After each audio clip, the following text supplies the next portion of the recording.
Boa noite, amados irmãos. Graças ao Senhor, mais uma reunião. E vamos estar dando continuidade aqui no livro do irmão Mackintosh, meditando no livro de Números da Bíblia.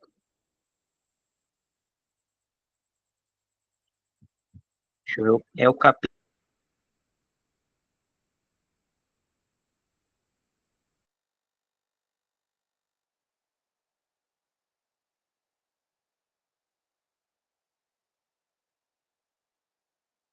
Que é o capítulo 3 e 4, né? De Números.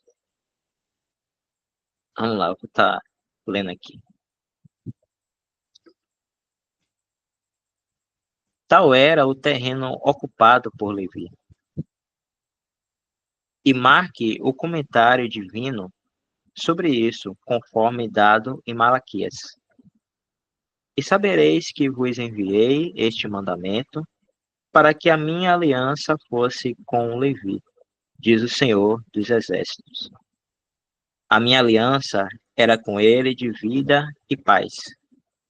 E eu lhes dei para o temor com que me temeu, e teve medo diante do meu nome.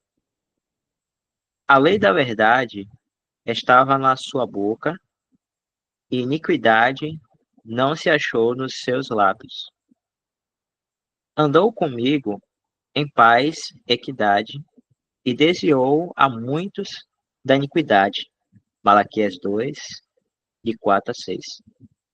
Marque também a bênção pronunciada pelos lábios de Moisés e de Levi disse: sejam teu Tumim e teu Urim com o teu santo, a quem provaste em Massá, e com quem contendeste junto às águas de Meribá, que disse a seu pai e a sua mãe: não vi, nem reconheceu a seus irmãos, nem conheceu a seus próprios filhos, porque observaram a tua palavra e guardaram a tua aliança. Eles ensinarão a Jacó os teus juízos, e a Israel a tua lei. Porão incenso diante de ti e holocausto sobre o teu altar. Abençoa, Senhor, a sua substância e aceita a obra das suas mãos.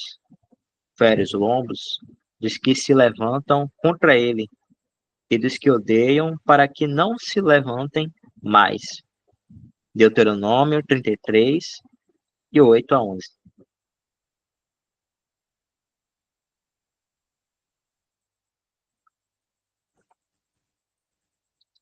Poderia ter parecido injustificadamente duro e severo em Levi não ter visto seus pais, ou conhecido ou reconhecido seus irmãos.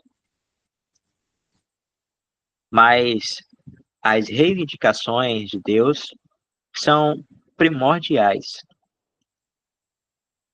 E nosso Senhor Cristo, Jesus Cristo, declarou estas palavras solenes: se alguém vem a mim e não aborrece seu pai e mãe, e mulher, e filhos, e irmãos e irmãs, sim, e também sua própria vida, não pode ser meu discípulo. Lucas 14, 26. Estas são as palavras claras, e elas nos deixam entrar no segredo do que está no fundo de todo serviço verdadeiro.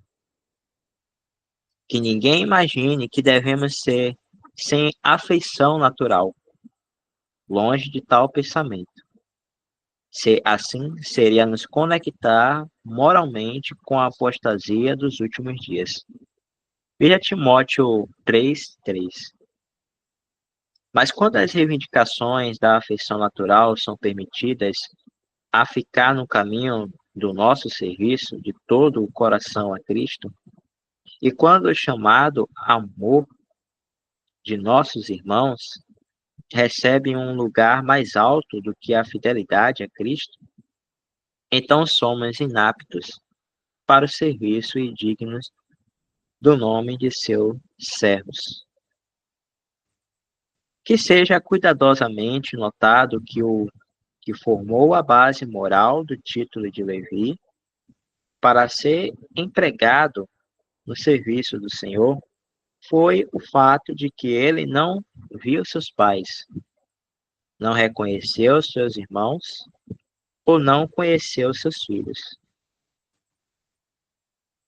Em uma palavra, ele foi capaz de deixar as reivindicações da natureza completamente.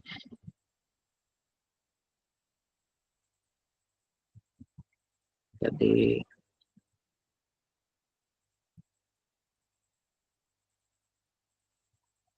Ah, capaz de deixar as reivindicações da natureza completamente de lado e das reivindicações de Jeová, o lugar supremo em seu coração. Esta, repetimos, é a única base verdadeira do caráter do céu. Esta é uma consideração muito importante e que exige as mais sérias atenção do leitor cristão. Pode haver uma grande quantidade do que parece serviço, uma grande quantidade de atividade de ir e vir, de fazer e dizer. Durante todo o tempo, pode não haver um único autônomo de verdadeiro serviço levita. Sim, pode, na estimativa de Deus, ser apenas a atividade inquieta da vontade. O que pode-se dizer, a vontade pode vomitar a si mesma no serviço de Deus, em questões de religião. É a pergunta. A vontade pode vomitar a si mesma no serviço de Deus. Em questões de religião, infelizmente, pode e o faz. E muitas vezes, a energia aparente e a fecundidade no trabalho e serviço são apenas proporcionais à energia da vontade. Isto é peculiarmente solene, requer o mais rígido autojulgamento à luz da presença divina. O verdadeiro serviço não consiste em grande atividade, mas em profunda sujeição à vontade de nosso Senhor. E onde isto existe, haverá prontidão para afundar as reivindicações de pais, irmãos e filhos, a fim de realizar a vontade daquele a quem possuímos como Senhor. É verdade que devemos amar nossos pais, nossos irmãos e nossos filhos. Não é que devamos amar menos a estes, mas devemos amar mais a Cristo. Ele, suas reivindicações, devem sempre ter o lugar supremo no coração, se quisermos ser verdadeiros trabalhadores para Deus, verdadeiros servos de Cristo, verdadeiros levitas no deserto. Foi isso que marcou as ações de Levi. Na ocasião a que nos referimos, as reivindicações de Deus estavam em questão e, portanto, as reivindicações da natureza não deveriam ser consideradas por um momento. Pais, irmãos e filhos, por mais queridos que fossem, não deveriam ficar no caminho quando a glória do Deus de Israel tivesse sido transformada na semelhança de um boi que come capim.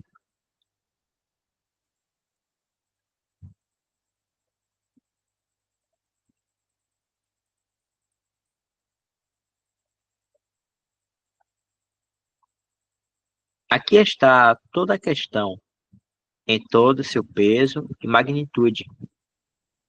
Os laços de relacionamento natural, com todas as reivindicações, deveres e responsabilidades decorrentes de tais laços, sempre terão seu devido lugar, seu devido respeito daqueles cujos corações, mentes e consciências foram trazidos sob o poder ajudador da verdade de Deus.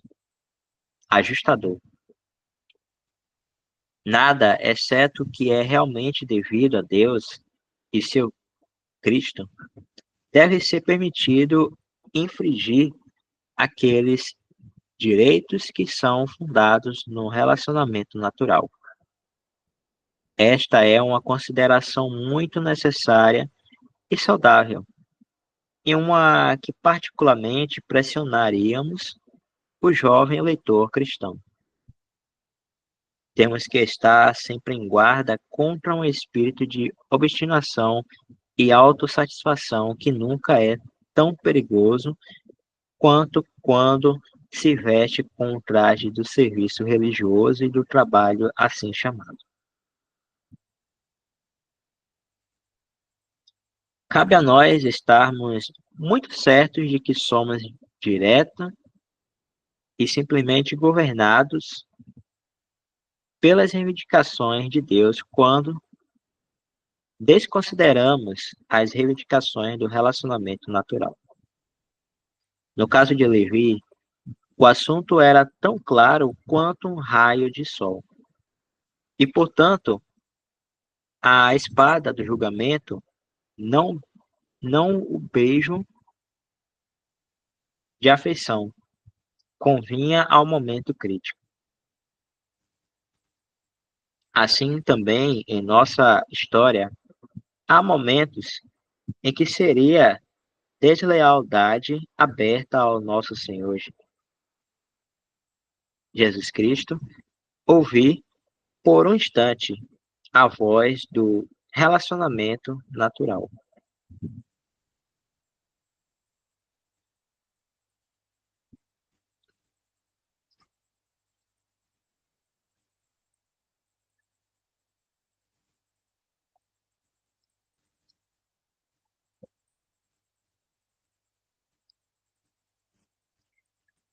As observações acima podem ajudar o leitor a entender as ações dos levitas em Êxodo 32 e as palavras de Nosso Senhor em Lucas 14, 26.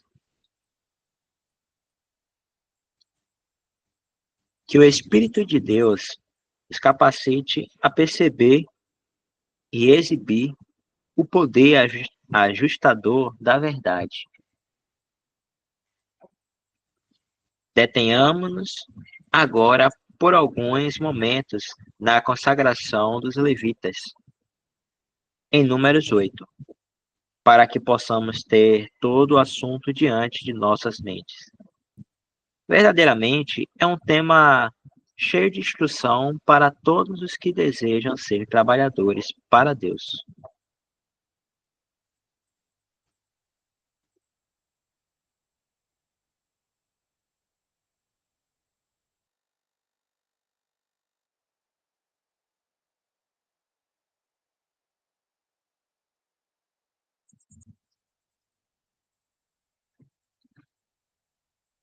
Após os atos cerimoniais de lavagem e barbeamento já mencionados, lemos: então que eles, isto é, os levitas, tomem um novilho com sua oferta de alimentos, farinha fina misturada com óleo, e outro novilho tomarás para uma oferta pelo pecado.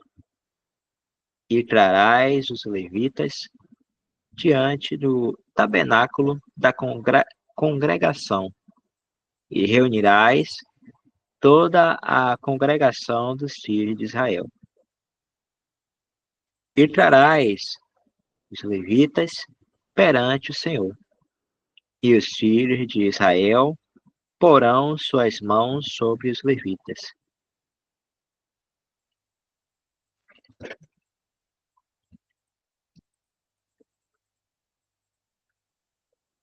E Arão oferecerá os levitas perante o Senhor como uma oferta dos filhos de Israel, para que executem o serviço do Senhor. E os levitas porão suas mãos sobre as cabeças dos novilhos, e tu oferecerás um para uma oferta pelo pecado, e o outro para um holocausto ao Senhor para fazer expiação pelos levitas. Aqui nos foram apresentados em tipo os dois grandes aspectos da morte de Cristo. A oferta pelo pecado fornece um, o holocausto fornece o outro. Não entraremos nos detalhes dessas ofertas aqui, tendo procurado fazê-lo nos capítulos iniciais de nossas notas sobre Levítico. Gostaríamos apenas de observar aqui que na oferta pelo pecado vemos Cristo carregando o pecado em seu próprio corpo na árvore e suportando a ira de Deus contra o pecado.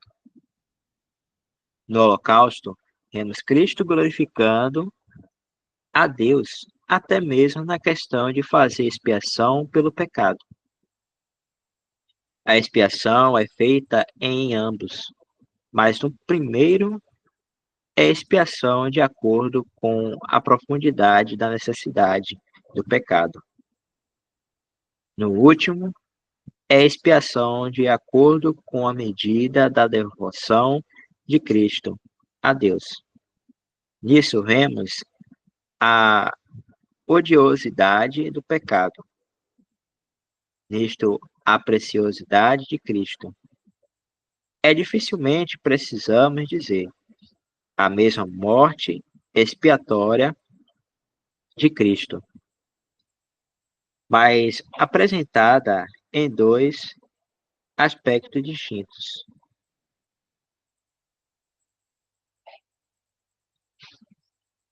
Agora os levitas impuseram suas mãos tanto na oferta pelo pecado quanto no holocausto. E esse ato de imposição de mãos expressou o simples fato da identificação. Mas quão diferente foi o resultado em cada caso. Quando Levi impôs suas mãos sobre a cabeça da oferta pelo pecado, isso envolveu a transferência de todos os seus pecados, de toda a sua culpa, de toda a sua ferocidade, crueldade e obstinação para a vítima. E por outro lado, quando ele impôs suas mãos sobre a cabeça do holocausto, isso envolveu a transferência de toda a aceitabilidade do sacrifício, de toda a sua perfeição para Levi. Claro, falamos do que o tipo estabeleceu. Não nos comprometemos a declarar nada sobre a entrada inteligente de Levi nessas coisas. Apenas buscamos desvendar o significado da figura cerimonial. E, com toda a certeza, nenhuma figura poderia ser mais expressiva do que a imposição de mãos. Que a vejamos no caso da oferta pelo pecado ou no caso do holocausto. A doutrina de tudo isso está incorporada naquela passagem mais importante no final de 2 Coríntios 5. Aquele que não conheceu pecado, ele o fez pecado por nós, para que nele fôssemos feitos justiça de Deus. E porás os levitas diante de Arão e diante de seus filhos, e os ofereceais por oferta ao Senhor.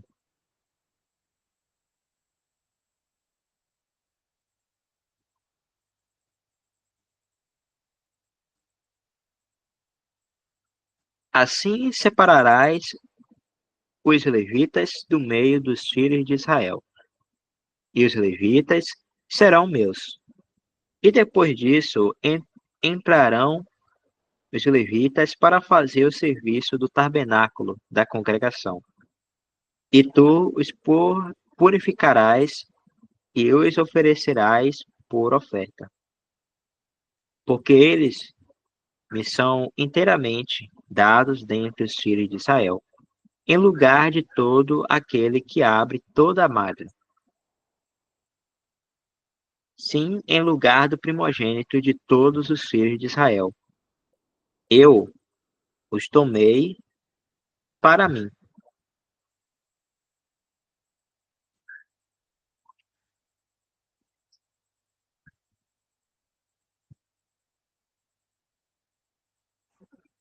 Porque todo primogênito dos filhos de Israel é meu, tanto dos homens como dos animais.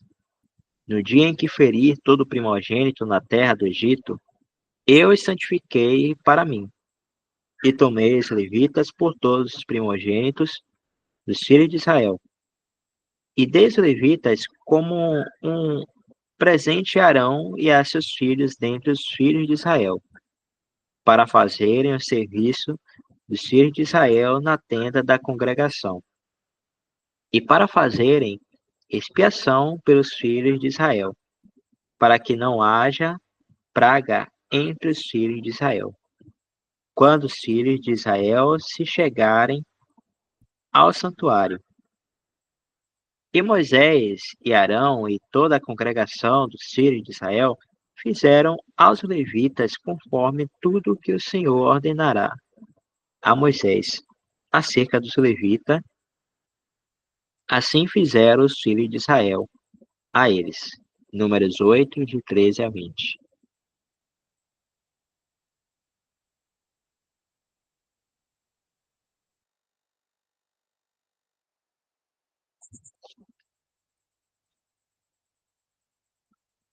Quão forçosamente somos lembrados pelas linhas anteriores das palavras de nosso Senhor em João 17. Manifestei o teu nome aos homens, que do mundo me deste. Eram teus, e tu os deste a mim, e eles guardaram a tua palavra. Eu oro por eles, não rogo pelo mundo, mas por aqueles que me deste, porque são teus.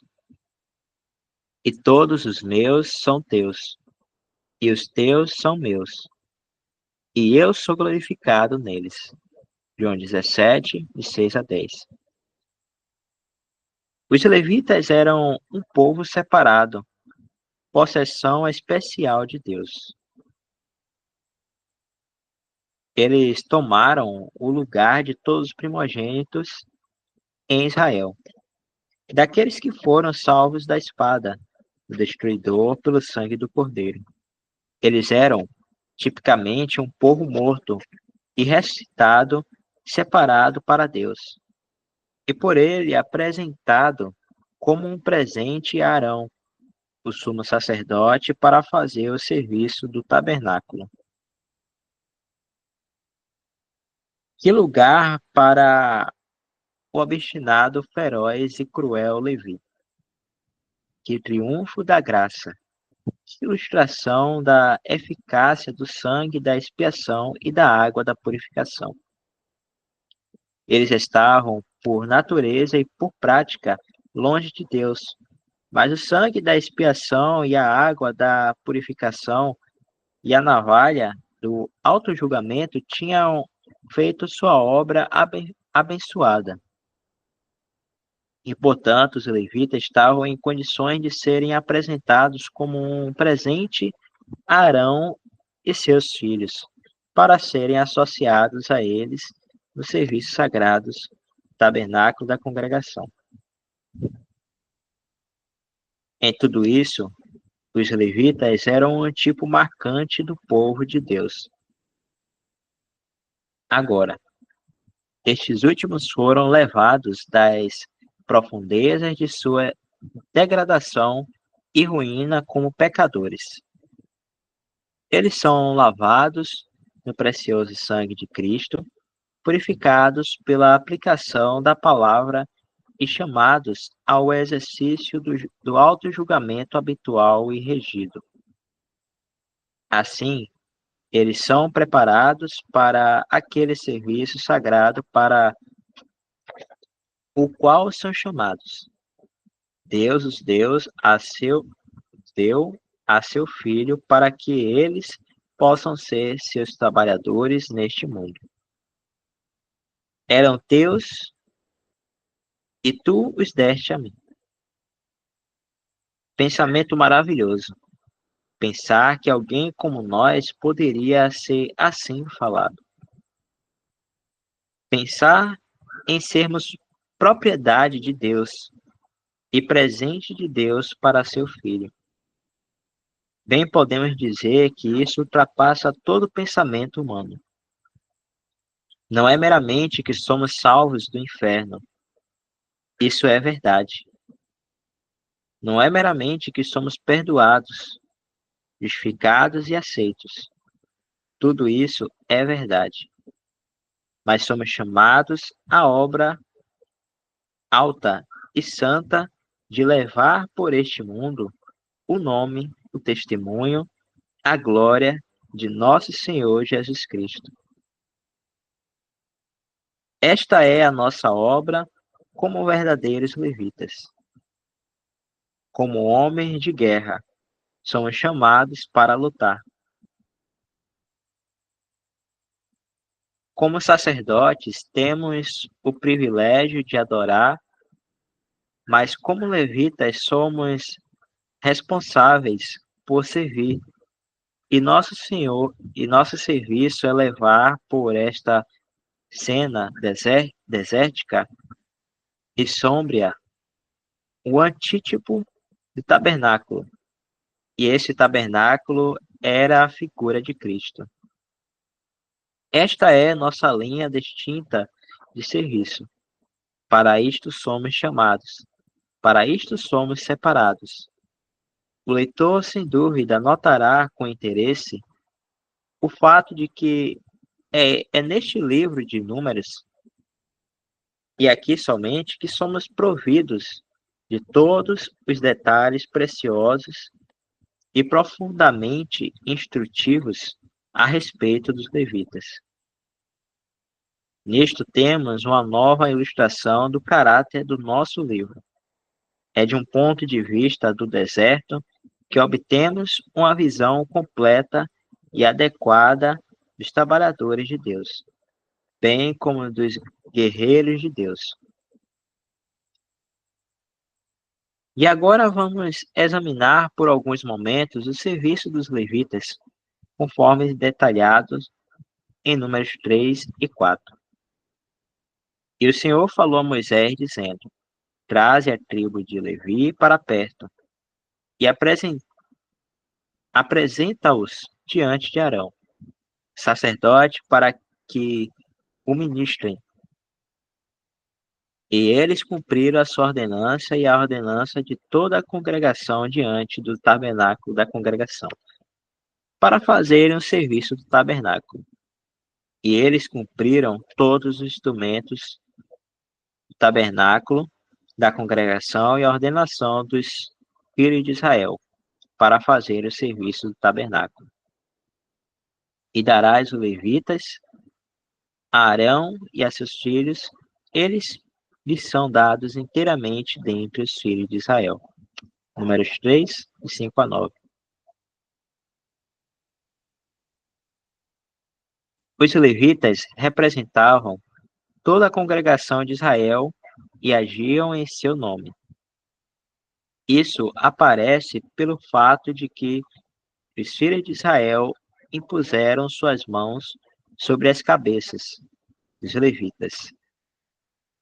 Assim como os levitas impuseram suas mãos sobre as cabeças dos sacrifícios, Números 8 e 10. O ato de imposição expressou identificação, de modo que, de acordo com isso, os levitas fornecem uma visão distinta do povo de Deus no deserto. Eles os representam a nós como uma companhia de trabalhadores fervorosos. E isso também, note-se, não como meros trabalhadores desleixados, correndo de um lado para o outro, e fazendo cada um o que parecia certo aos seus próprios olhos. Nada disso.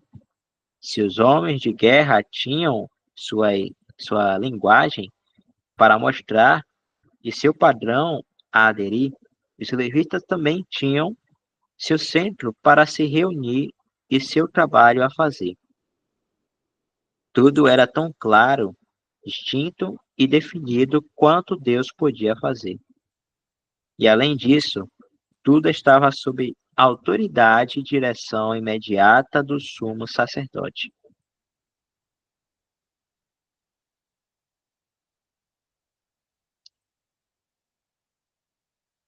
É muito necessário para todos os que seriam levitas, verdadeiros trabalhadores adequados, servos inteligentes, pensar com toda a sinceridade este ponto. O serviço levita deveria ser regulado pela nomeação do sacerdote. Não havia mais espaço para o exercício da autodeterminação no serviço dos levitas, do que havia na posição dos homens de guerra.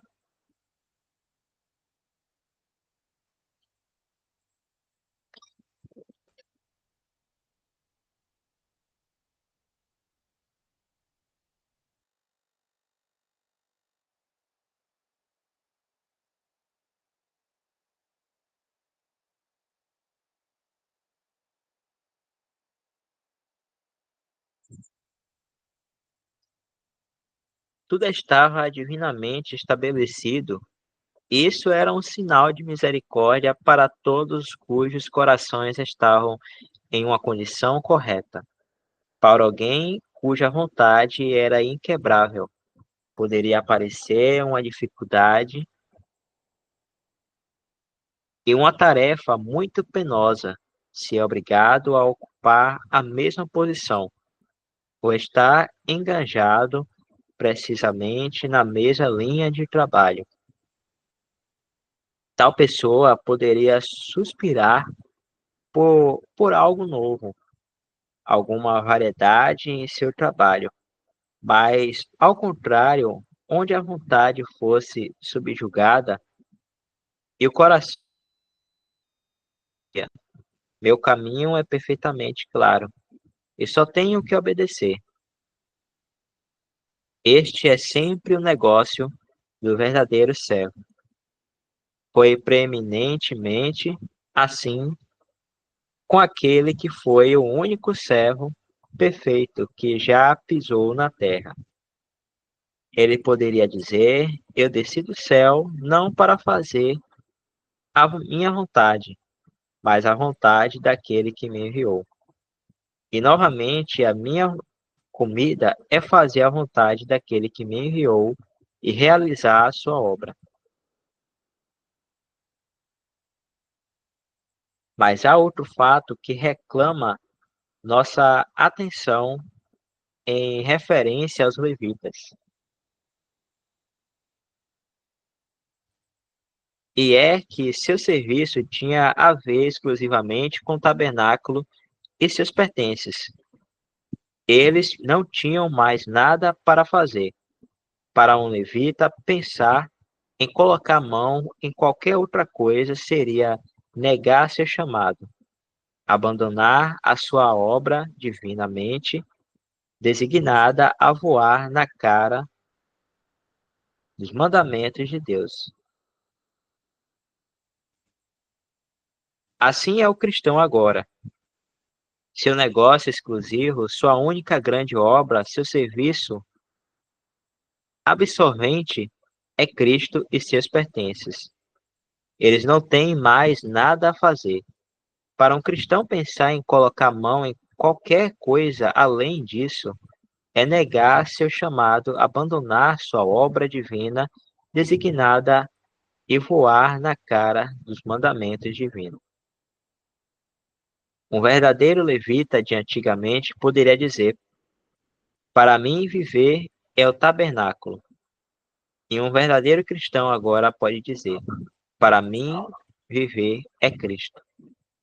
A grande questão em todo assunto que pode se apresentar diante do cristão é esta: posso conectar Cristo a isso?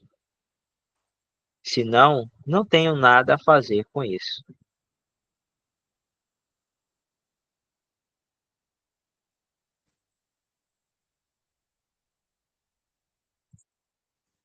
Já são 9h04, né, irmãos?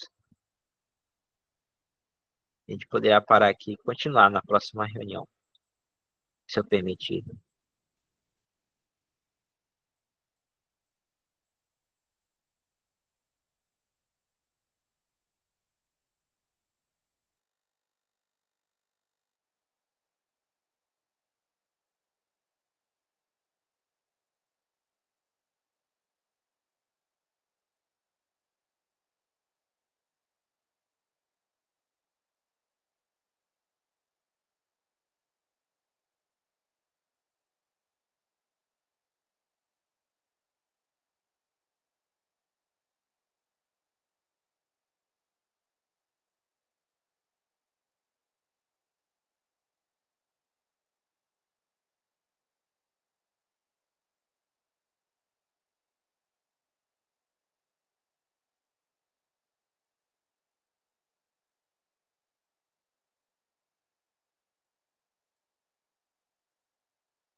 Irmãos?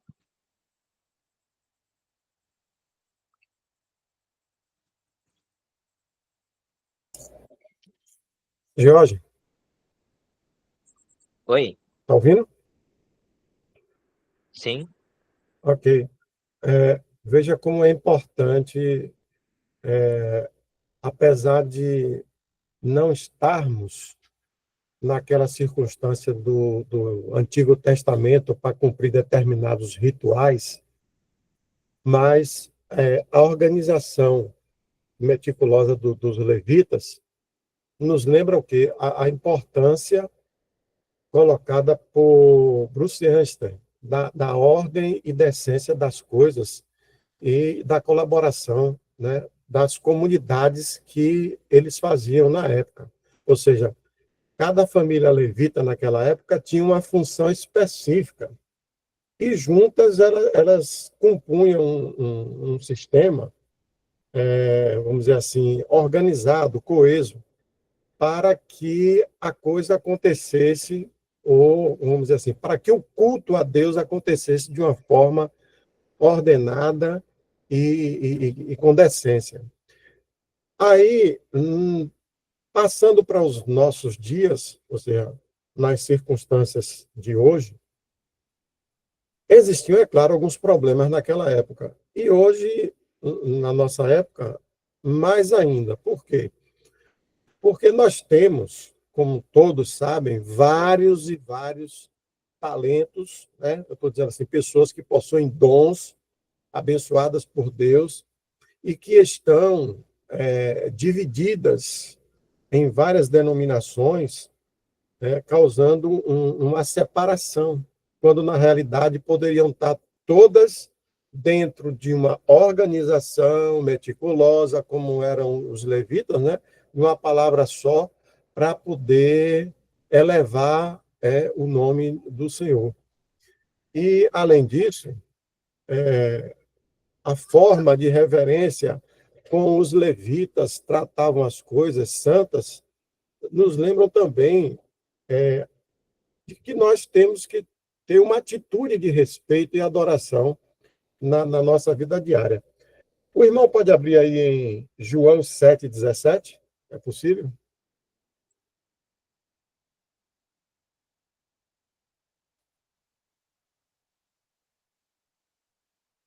João 7,17.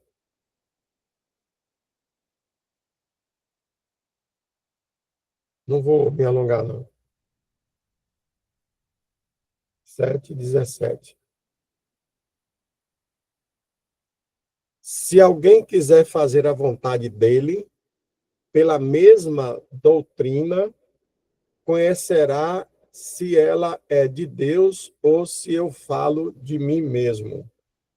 Ou seja, a maioria dos cristãos, se não, como disse o próprio Bruce Lipton, quase em todos, deseja e tem a vontade de conhecer a vontade de Deus para a sua vida. Mas não é exatamente isso que termina acontecendo. Então, essa vontade depende muito, efetivamente, do interesse e deixar que o Espírito Santo trabalhe. Assim como ele colocou lá essa parte aí no 7:17, nós podemos ver a circunstância contrária, ou seja, a circunstância que você pode ter a vontade, mas não tem a determinação. É, pode abrir aí em Provérbios 13, 4. Provérbios 13, 4.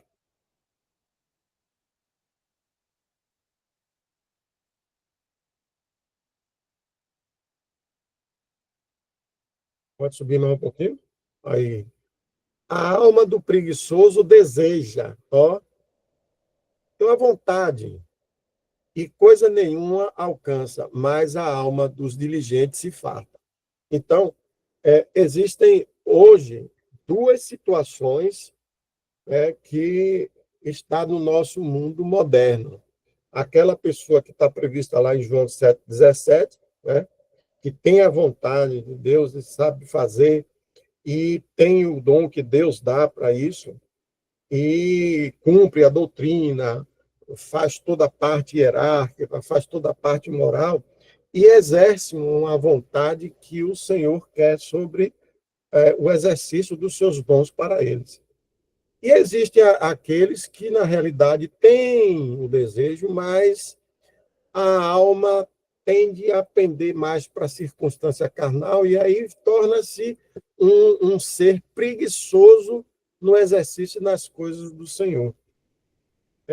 Só para contextualizar, o sistema de organização, né, e de ordem e decência que ela é colocada pelos levitas e que serve de exemplo, né, nas nossas vidas hoje, para que possamos alcançar e efetivamente exercer os desígnios de Deus da melhor forma possível e ser, assim, um coração aberto na vontade de Cristo, que é nosso Senhor e nosso Salvador. Até aí.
Dal?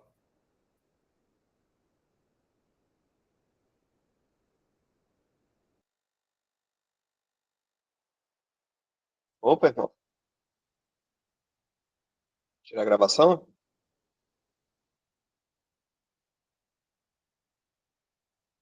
Vê se você, Jefferson, consegue tirar essa gravação aí também.